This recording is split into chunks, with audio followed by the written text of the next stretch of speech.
Good evening, Canes fans. Welcome back to the Six Rings Canes show, an extension of the Five Rings Canes podcast, and of course, Five Reasons Sports. You can catch us on YouTube on the YouTube channel every Thursday at 7:30 p.m. You're probably watching us now. If you are, thank you very much. Make sure you click the subscribe button and give us a like, give us a thumbs up, and continue to follow us and check us out. You can also catch us on the podcast on Five Reasons Canes at whatever podcast platform that you use, whether it's Spotify, Apple, Podbean, and all those on there as well. Big shout out to everybody on the network for giving us a platform. Joined by Paul Austria and Danny Gillette today. Nothing too crazy to go over, a couple, a big decommit, but we kind of saw that one coming in recruiting. And then, of course, we can kind of wrap up, which we didn't get a chance to really talk a lot about the spring scrimmage. Did we even get a chance to talk about the spring scrimmage that much? I don't even remember. Did we? I think it was last weekend. It was last weekend. So we haven't even covered it a little bit. And we've got another scrimmage coming up this weekend, which I think Coach Manny Diaz said is going to be the one that's really going to decide a few things, at least in spring ball. So we'll talk about that also. Thank you, Manny Chang, behind the scenes working as our producer of the show, even though, whatever. Anyways, I'm going to leave it there. We love Manny. We love Manny. Guys, we're coming up on spring scrimmage number 2, okay? But before we get to that, we'll kind of go over what we heard about. Obviously, nobody saw anything, but what we heard about from scrimmage number 1, some exciting stuff. Primarily, of course, we're going to talk about the biggest one, one of the biggest, which is the emergence of Xavier Restrepo as whether, the X-Man there, as whether he's going to be wide receiver 3 or he's just going to be, one of the mainstays in that wide receiver core from the beginning, from the get-go. Starting to show out. 9 receptions, 144 yards, 2 touchdowns. We saw some video of him diving for a couple of balls. Heard him yesterday, actually, on Hurricane Hotline. I was actually listening on the way home, Hurricane Hotline.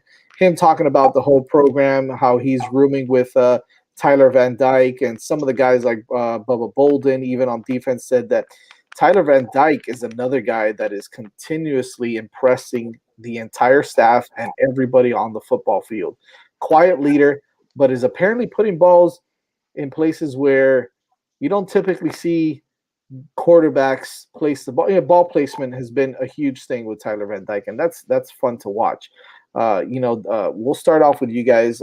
Whoever wants to take it first, talk a little bit about the emergence of the X-Man, Xavier Restrepo, but also, what it means to really be excited about having quarterbacks on this football program, because it's not only TVD, but Jake Garcia looked really good as well.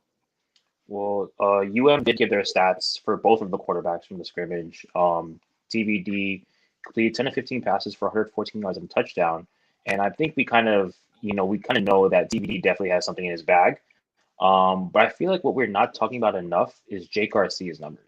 Jake Garcia is 15 of 19 for 188 yards and a touchdown. And I mean, we don't know the exact numbers of how many snaps each one of them got.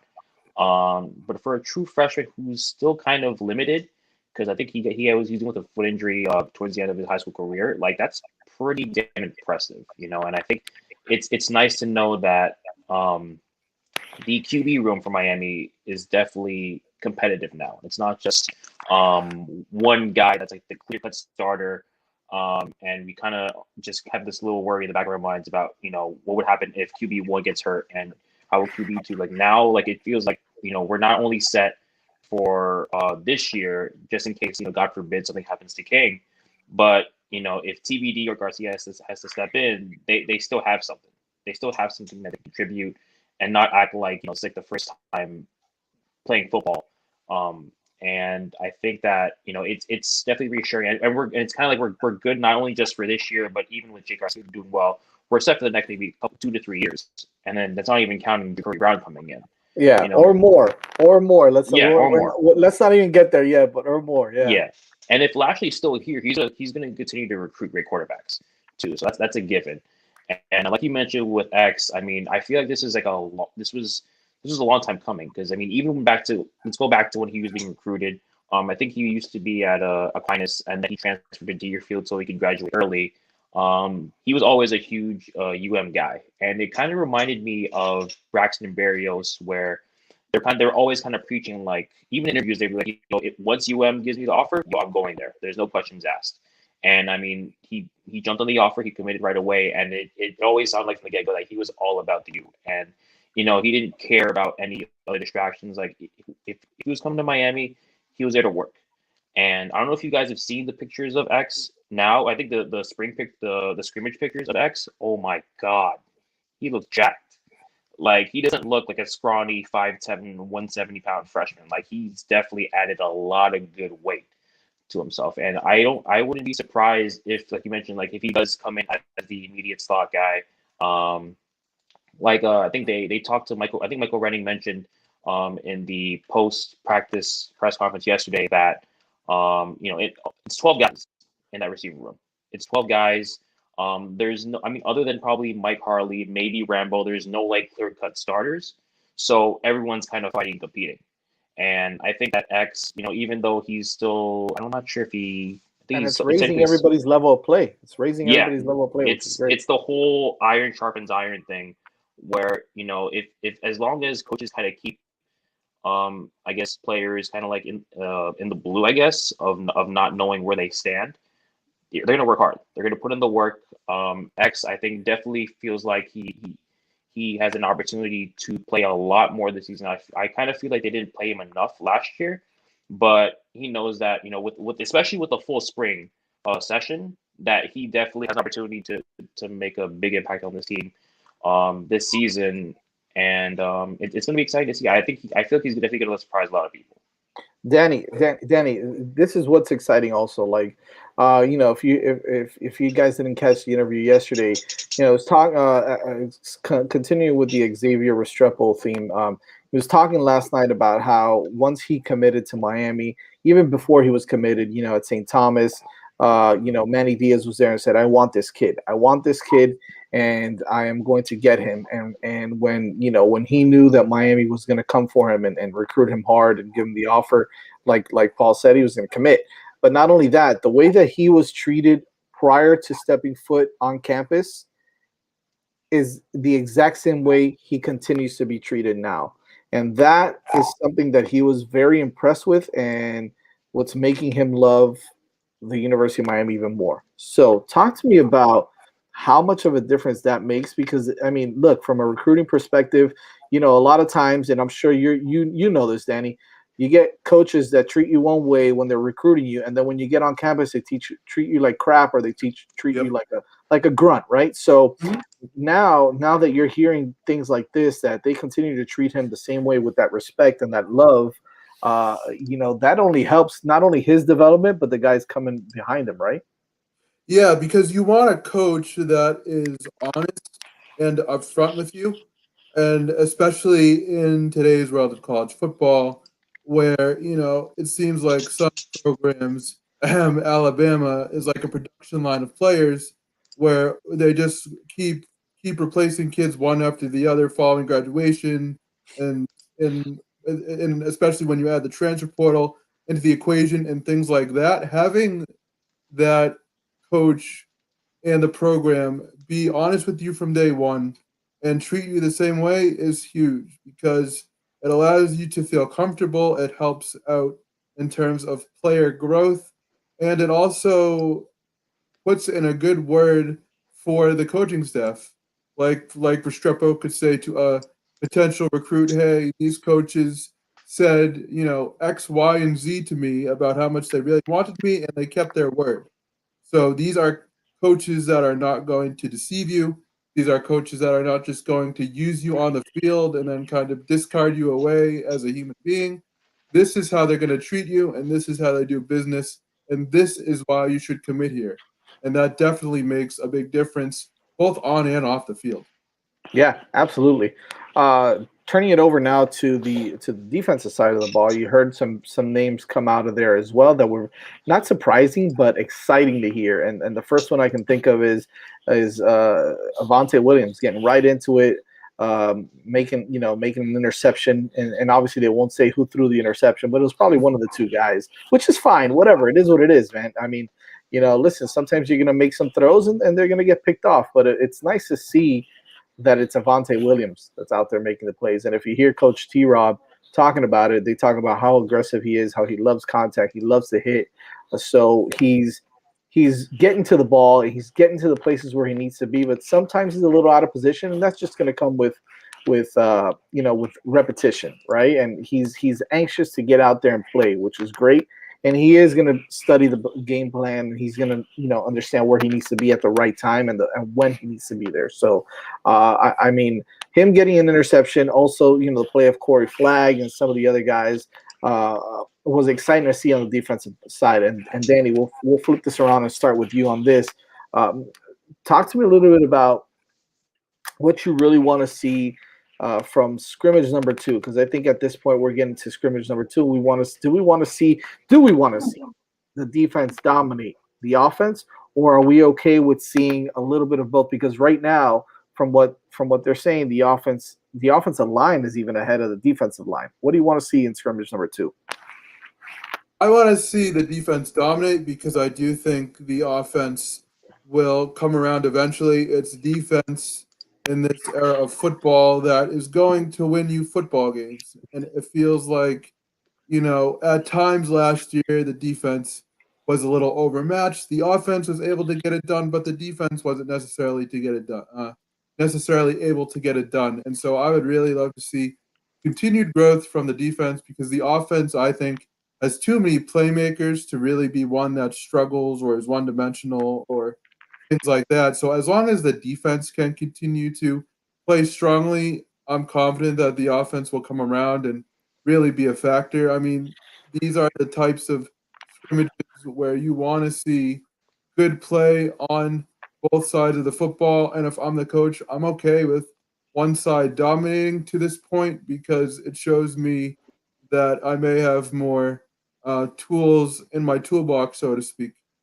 Yeah, look, for me, this is what it is, right? I'm not concerned like you, Danny. I'm not concerned about the offense. I think that the offense is going to be ahead right now because they have that 1 year of being under Rhett Lashley already. Manny Diaz is just starting to get back into coaching defense, and not that he's going to skip a beat because he's one of the best defensive coaches in the country. We all saw that a few years back. However, for me, it's exciting to see one position more dominant than the other. Why? Because it shows that there's something to work with there, right? I mean, now you got a badass offense. Great. That's what I want to see in college football. You need a badass offense. I'd rather win with a badass offense than a badass defense. It's just the bottom line. You got to score points in college. Right. However, you still got to make stops when you need to make stops, and you still need to be able to control the line of scrimmage at points, right? So, Paul, for me, for scrimmage number 2, I need to see the emergence of another linebacker, not just only Corey Flagg. I need to see some strong play from Sam Brooks, from Avery Huff, although Avery Huff apparently is starting to show up a little bit now and starting to really develop into a decent linebacker. I got to see these guys come out and have a really good game in this scrimmage. And again, I still got to see who's gonna show up at the defensive end position. What do you want to see on for scrimmage number 2? No, I totally agree with you with that. I was just thinking about it now, and I feel like there's definitely a lot more question marks on defense than offense. And I just want to see, let's say in this scrimmage, the offense is completely dominating. Like they're getting what they want. They're moving the sticks, however they want. And if they put the defense in that position, I want to see how the defense responds. I think we think about it now. I mean, Simpson's back as a D-line coach. At the same time, this D-line unit's very young, outside of DeAndre Johnson. So I feel there's still, we kind of want to see the best of the best kind of rise up to the occasion and kind of, establish their name and kind of put, put us at ease about that unit. And you mentioned the linebackers too. There's also a lot of questions at linebackers where unit's still really, really young. I think Sam Brooks had a weird. I know he was nursing a shoulder injury last year. I forgot what injury it was. But he kind of had a very on and off year. You kind of want to see him kind of establish himself, kind of be more consistent. And then I think like you mentioned, Avery Huff, where I don't know, somewhere it was said that like he wasn't studying the playbook as well as he should have. I mean, it's good to know that he is definitely, having a better performance, especially in this past scrimmage. And I mean, we have questions also at cornerback. You know, who are the two starters? Who is we're going to assume Tyreek Stevenson is going to start. So who's going to start opposite him? And you know, are they going to play better this year, especially with the new quarterbacks coach? You know, there's so much more questions on the defense for me. You know, even at safety. I mean, I think we assumed that they're moving Amari Cooper to striker, but then Bubba Bolden mentioned yesterday that he feels like himself, Gervin Hall, and he said Amari Carter's name by name as the three best safeties on the roster. You know, so I think that it's impaired. Like I was wondering, like, okay, maybe a good competitive game or scrimmage would help for sure, but I think that I think there's just with the amount of questions and uncertainty on the defensive side of the ball, even though Manny's calling the plays, you know, and you know you could say that we have better position coaches this year. I think it'd be much more reassuring to me personally to just to kind of, you know, have those, I guess, to kind of, you know, that little post scrimmage press conference that Manny has, and him listing a lot more defensive names, especially. But I mean, like you mentioned, Avonte Williams, it's good that Avonte is definitely making his mark, leaving his mark right now, especially considering how young he was or how young he is, and you know, him missing last year. From what they were saying, like, yeah, he's soaking up. He just loves football. Like, he's soaking up knowledge. Like, I think Bubba mentioned that you don't need to tell him twice on what he needs to do. Like, he nails it down. He's just a sucker for football. And I mean, it's exciting that he's waiting in the wings. And I mean, I honestly would definitely want to see him make his way into the field some way, somehow in 2021. Here's what I want to see. Okay, I want to see the defense make big plays. I want to see the stat line get filled up a little bit with the defense making big plays. But the number one thing I want to see is, I'm going to be completely honest with you, is can the quarterbacks do it again in scrimmage number 2? Because if you see the numbers that we saw in scrimmage number 1 and scrimmage number 2, we got something special there. And then you're going to hear the Canes crazies talk about how they rather have TVD start instead of De'Aaron King, because they're nuts, because us Hurricanes fans are nuts, right? And so you're going to hear that. You're already hearing that. You're already hearing guys say, well, if TVD is healthy and De'Aaron King is healthy, but he continues to practice this way. No, guys, De'Aaron King is special, man. You don't get it. Like, you don't get a guy like that coming through your program all the time. Mm-hmm. And, you know, we understand last year was kind of a crazy year with COVID and everything that was going on. And you're still getting that now this year. However, this is a little bit different. You've got a full spring, then you've got a full fall that you're going to have. You're going to be in the weight room. If you listen to Manny Diaz, he's going to be able to start against Alabama. De'Aaron King, that is. So I still want De'Aaron King starting, but if you get these guys, TVD and Jake Garcia and even Peyton Matoka, you know, playing well and filling up the stat sheet and being efficient and scoring touchdowns, throwing touchdown passes, then, you know, we got something there. And not to mention, you got obviously, which is my seamless transition here, not to mention you got Ja'Cory Brown coming in, who made his commitment last week to the Miami Hurricanes, which was great. 4-star commitment. You know, you gain one and you lose 2, because Jamal Johnson and Brandon Cleveland both decommitted, but we kind of saw that coming. Yeah. So, and that just makes space for guys who really want to be here anyways. And I know that sounds cliche to say, but it is what it is, right? So, yeah. You know, I did get word from a source. I hate to say that because it sounds stupid. But from someone who we were looking again to possibly have another 5-star commit, hopefully this week. He was supposed to announce today, but I don't know if he did or not. Maybe you guys might be able to shed some light on that. But Kamari Wilson was supposed to announce today, or he might have been committing today. But I don't know if he's made his decision. Maybe he's pulled back and he's going to wait a little bit. Another 5-star safety. That would be the 3rd year in a row that we get the number 1 safety in the country. That's big. That to me. That tells me that the recruiting and the staff are doing a hell of a job at going after big name guys. I don't care what anybody says. 5-stars matter. You know, tell Alabama and Clemson and even, you know, I hate to say it, but even like the Notre Dames and whoever's in the top 5 in recruiting every year, the Georgia, tell them that stars don't matter. Tell them when they're in the top 5 every year, or in the college playoffs, the Ohio States. Tell them that 5 stars don't matter. It's a they- load of crap. 5 stars they- matter. Like you will find the occasional diamond in the rough, with your 3 Yeah, stars and your 2 stars. But sure. if you want to ensure finding your for sure first round, second round picks, you got to recruit the best of the best. I mean, you will You have your have busts, to. of course, because I mean it happens. And you still But got to develop them. But it's a yeah, lot easier developing to is develop a badass 5-star than it is a 2-star, possibly. You know what I mean? And because it is what it is, and you got to go get those guys. Yeah. So if you're talking about getting another Kamari Wilson, okay, then yeah, you got to go get Kamari Wilson. If you got to get another Kamari Rogers is another big time guy. I know he's I think he's a 4-star cornerback, but go get Kamari Rogers. Another name that I'm hearing that right now is leaning Miami that a lot of people aren't talking about, but because of his relationship, and again, I'm hearing this from someone I know that's a little closer to the situation. Yeah, I don't want to say source anymore. Someone closer to a situation. It's closer to the situation that Brandon Inniss is leaning Miami right now. And that's huge because of his relationship with DeMarcus Van Dyke. So it's very similar to the Avonte Williams, A-Frame Banda relationship. That type of relationship that was huge in getting Tahir and James Williams and Banda. So those kind of guys.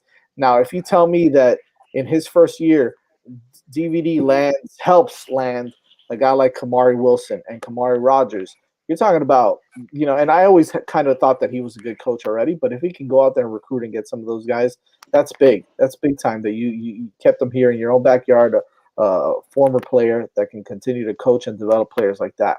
Plus, if you get him to get a guy like Brandon Inniss, even on campus, and to come and to possibly commit to Miami, he's a 5-star wide receiver, probably the number 1 wide receiver in the country in 2022. Yep. That's huge, man. That's huge. Bama steals the top receivers out of Florida every year. Every single year. Florida. You can talk about Amari. What's his name? The Amari Cooper. Yeah, Amari Cooper. Jerry Jeudy. Ridley, Jerry Jeudy. They always have their pick, and even Joey Brooks most recently. And, and at this point, it's kind of like, well, you've seen what they've done with receivers, so it's like, how are you going to say no to that? And it's good. And Inniss is a elite prospect. I see him on my timeline every day. Some random highlight or for him tweeting something. It's unbelievable. It would be a huge pull if Miami can get him to commit. Yeah.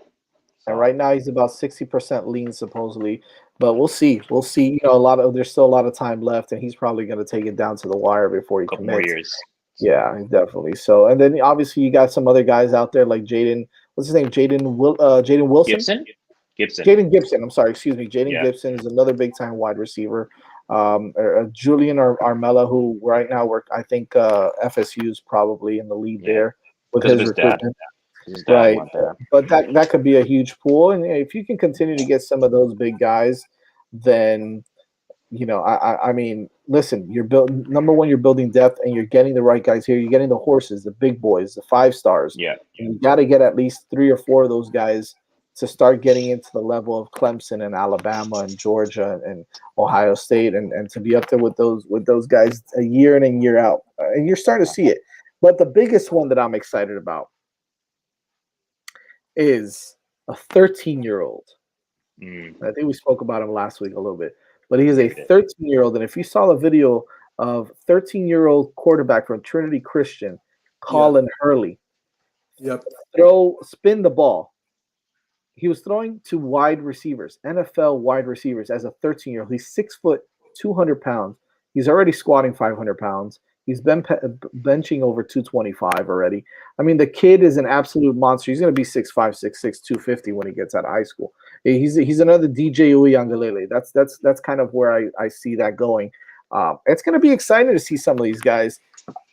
And he's almost a surefire hurricane. I mean, if you see him, the way he interacts with everybody that are Canes fans, and how excited he is to see Ja'Cory Brown commit. As he was on the visit down here with him. I know Brad Tejeda spoke about that with us last week. That's going to be a huge pool. Now you've got a quarterback. Now you've got stud quarterbacks for the next 10 years in this program. And that's just going to change everything about the program, because the truth is quarterbacks, attract all the good players anyways to the teams, right? So that's going to be huge. Before we close out, Danny, give us kind of your last thoughts on not only recruiting, but again, spring is going to close out here in the next week or two. Obviously, with the spring game coming up in about 2.5 weeks. Your biggest takeaway so far from spring, and kind of like your surprise or who you think is going to come out and really do some big things in the scrimmage. Let's see. I would say that my surprises, just in terms of consistency, are probably the wide receivers, because we obviously know that they can produce. It's more just about keeping up that production, especially when you see a guy like Mike Harley. Yes, we know he can produce, obviously, because he's a veteran. He could, take practices off and things like that just because he knows the ropes. But he performed really well in the scrimmage.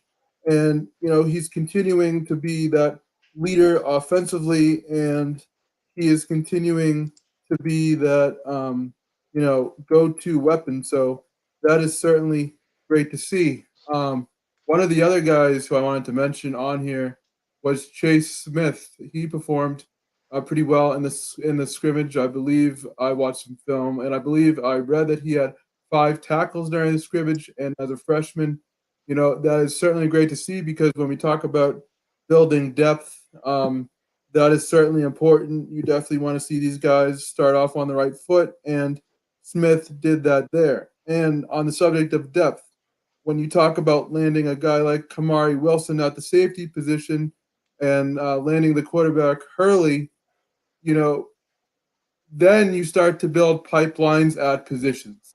Safety, you already have 2 great safeties right now. Can you land a future great third safety? And can you land another dual threat quarterback in the future? This is why it's important to build programs, because you can build pipelines both in states and at positions, as well as at certain schools. That's a perfect word, pipeline. That's a word we haven't used a lot lately down here at the University of Miami. So, Paul, just kind of your last takes on recruiting and spring. No, you mentioned it all. I was gonna say I'm gonna have a bold prediction right now. Just state it. So we have TVD, Jay Garcia, and Avery Brown coming in as well. I'm gonna predict that one of them ends up transferring out, just because of how competitive it is. And it's a quarterback. Quarterbacks, that's why they say you got to bring a quarterback every cycle, because I feel like the landscape of it is that once there's an established quarterback, I'm not like if I'm on the bench, I don't want to wait till my senior year to play. I want to play even when I'm a sophomore, even a junior. But I think it's just part of having a wide pool of talent. At that position, it's just competition. No one talks about Bama having 11, 12 players enter the transfer portal recently. It's because it's that competitive. They don't care if you're a freshman or a senior. They're gonna play the best guy on the team. That's what the Hurricanes need to start doing, is forget about the seniority crap. You play the best players, hands down. That's it. Mm-hmm. By the way, before we get going, I'm glad that Manny Chang here joined us towards the end, because I want to talk about both Miami's Pro Day, and I'm even going to give a shout out to UF Pro Day, because before we even get to Miami's Pro Day, what Kyle Pitts did, I don't care if he plays for Miami, Ohio State, Notre Dame, Nebraska, Oklahoma State, all the teams that Miami hates, it doesn't matter. I don't care. That guy is a generational player. Yep. And if he's there at 6 and the Dolphins don't get him, then they're going to lose out on a generational player, because there's nobody like him in the draft. There hasn't been anybody like him in the draft in maybe 10 years. It's just absolutely incredible what he's done. And I think that everybody forgot about the shoe throwing incident when Marco Wilson ran a 4.3 as well. So, I mean, that was oh my God. Well, Manny hasn't forgotten. Apparently, Manny hasn't forgotten. No, and I don't think I ever will. I think the one image I kept seeing was of Marco yesterday, his leaping abilities, and the only thing in my mind was his throwing shoe abilities. the other way. But listen, real quickly on Kyle Pitts, man. I mean, listen, there's still people questioning his whole blocking. I mean, let's be honest here. The Florida Gators offense. He's a serviceable blocker. That's all you need. That's it. Well, that's my thing. In the NFL, all you need is to set the edge for a second. maybe even for Right. half a second, right? Yeah. But man, Kyle Pitts can line up as a wide receiver, even better than Jimmy Graham ever did. He's right? going to line up as a wide receiver. So if you're this offense in the NFL, right, and you have one star wide receiver, and you have a bunch of no names, right, but then you put Kyle Pitts in the slot, who the hell's going to cover that man one-on-one? Listen to There's me. no possible way Miami should not be able to drop that guy at 6. I'm so sorry. That creates another blanket for Tua, for whoever's at quarterback. He ran a faster 40 than Kadarius Toney. That's all you need to know. Well, there you go. That's all you need to know. For the man's 200 plus pounds of muscle. He weighs 200 pounds. By the way, he weighs 200 pounds really more than Toney also. Yeah. No. I really hope though that those particular fans that are bashing Kyle Trask. Oh well, look at who he had to throw to. Look what he did. He had all these guys. I'm like, listen, this kid right here had to work his butt off just to become a starter. Yeah. All right. So if that to you doesn't matter, he really didn't have. I understand. He really didn't have a lot of guys. He had Kadarius. No, he had Kadarius. No, that's all you need. and he still put over 300 yards a game in the SEC. Like, what more do you want to see from the guy? By the way, Jazz. By the way, what?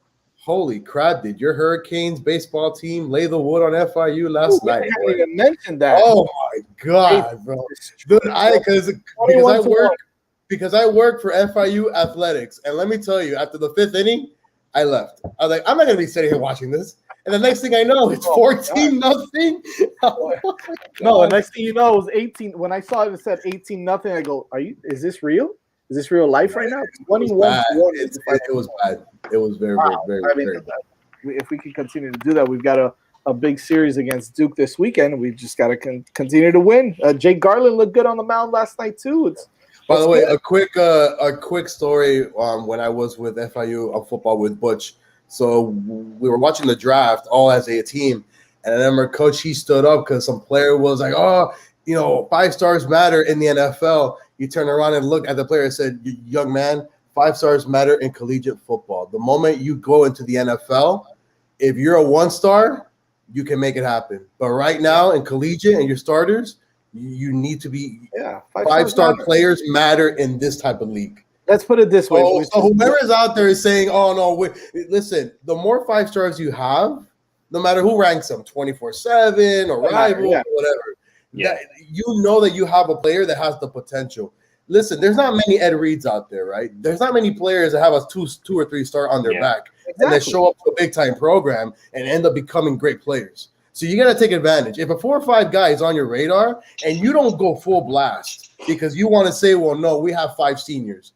That's ridiculous. I don't care. This is college football, man. This isn't the NFL. You should go out there and try to get as many ballers as you can because you never know what's the best. You get the best of the best. If you're great at linebackers, F it. Be great at linebackers, but don't all of a sudden say, "I'm not going after a pass rusher because I got 4 seniors here waiting to play snaps." This is a perfect example.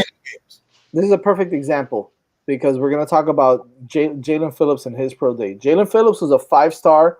Okay, I think he was a number 3 player in the country the year that he came out. Oh, he went to UCLA.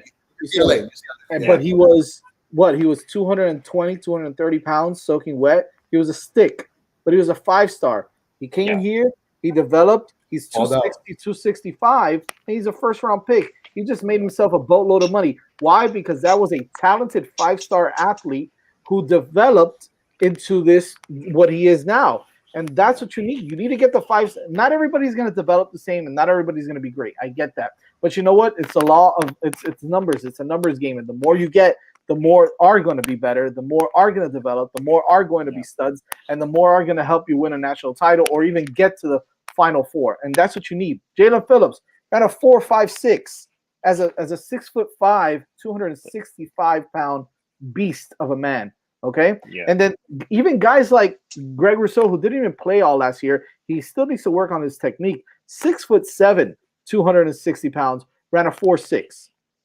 Okay, you're talking about these big boys are moving, and the biggest surprise of them all was Quincy Roshi. I think he had one of the best pro days. Also, I mean, obviously Jalen Phillips stole the show, but you think of a guy like Quincy Roshi, who everybody said, okay, he's going to play linebacker at the next position, but he's not going to be fast enough. Guy ran a 4.640.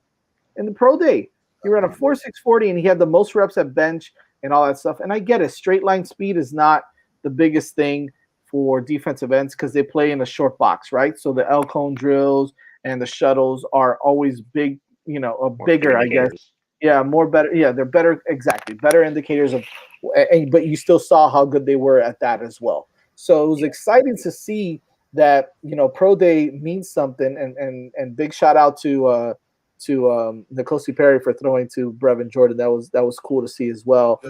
He went out there and look, you got to understand, man. A Pro Day is completely different for even in college football. Period, all around. You don't have 25 guys that are going to be in front of you, where you can take a break. So I think what NFL coaches wanted to see also was how these guys reacted to being completely exhausted and still being able to go out there and perform. So that was kind of nice to see that all of them performed. Even Chigozie Naruka, I was pleasantly surprised by how he performed as well.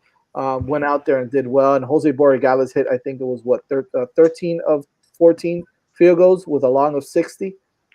Nice. He's going to be just one more thing on be this a third topic. or fourth round pick. It's unbelievable. Yeah. So just one more thing on this topic of 5 stars.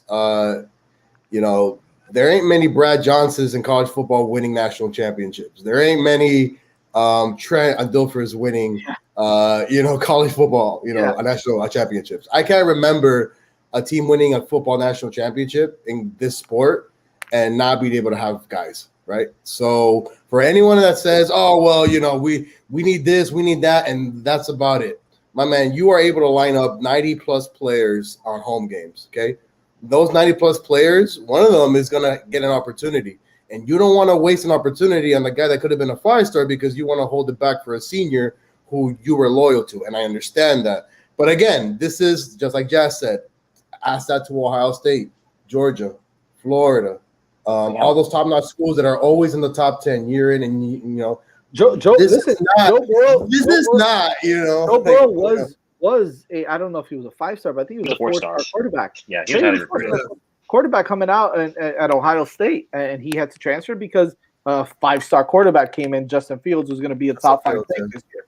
Okay, probably top or at least a top 10. I mean, look who was in front of him too. It was Cario Jones. It was like all those other guys too. Those quarterbacks in front of him, and look all that talent. All 4 and 5-star athletes. Same thing at quarterback at Florida. You had JT Barrett.